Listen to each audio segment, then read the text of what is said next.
സ്വപ്നങ്ങളുമായി കതിർ മണ്ഡപത്തിൽ കാത്തിരുന്ന ഷാരോണിനെ തേടിയെത്തിയത് വധു ആവണിക്ക് അപകടം സംഭവിച്ചു എന്നുള്ള ആ ഒരു വാർത്തയായിരുന്നു. പക്ഷെ അവിടെയും ഷാരോൺ തളർന്നു. ഇവരുടെ വാർത്ത നിങ്ങൾ മുൻപും ചിലപ്പോൾ കേട്ടിട്ടുണ്ടായിരിക്കും, കണ്ടിട്ടുണ്ടായിരിക്കും.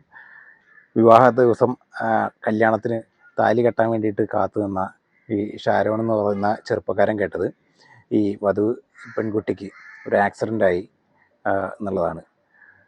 ആകെ മനസ്സ് മടുത്തുപോയി എന്ന് വേണമെങ്കിൽ പറയാം. നമ്മളൊക്കെ ആണെന്നുണ്ടെങ്കിൽ എന്ത് ചെയ്യണമെന്നൊന്നും ഒരു ഐഡിയ ഉണ്ടാവില്ല.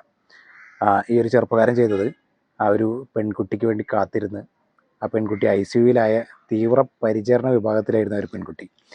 അവിടെ പോയിട്ട് ആ പെൺകുട്ടിയെ താലി കെട്ടിയിട്ട് ആ പെൺകുട്ടിയുടെ കൂടെ അന്ന് മുതൽ ഇന്ന് വരെ കൂടെ കൂട്ടി വന്നിട്ട് എല്ലാ കാര്യങ്ങൾക്കും കൂടെ കാത്തിരുന്നിട്ട് ആ പെൺകുട്ടിയെ പുതിയൊരു ജീവിതത്തിലേക്ക് കൊണ്ടുവന്ന ഒരു ചെറുപ്പക്കാരൻ.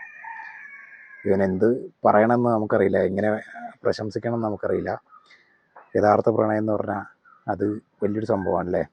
പ്രത്യേകിച്ച് ഇതുപോലുള്ളൊരു ചെറുപ്പക്കാരനെ ആ പെൺകുട്ടിയുടെ കൂടെ കിട്ടുക എന്ന് പറഞ്ഞാൽ പെൺകുട്ടിയാണ് ഏറ്റവും വലിയ ഭാഗ്യം ചെയ്തത്.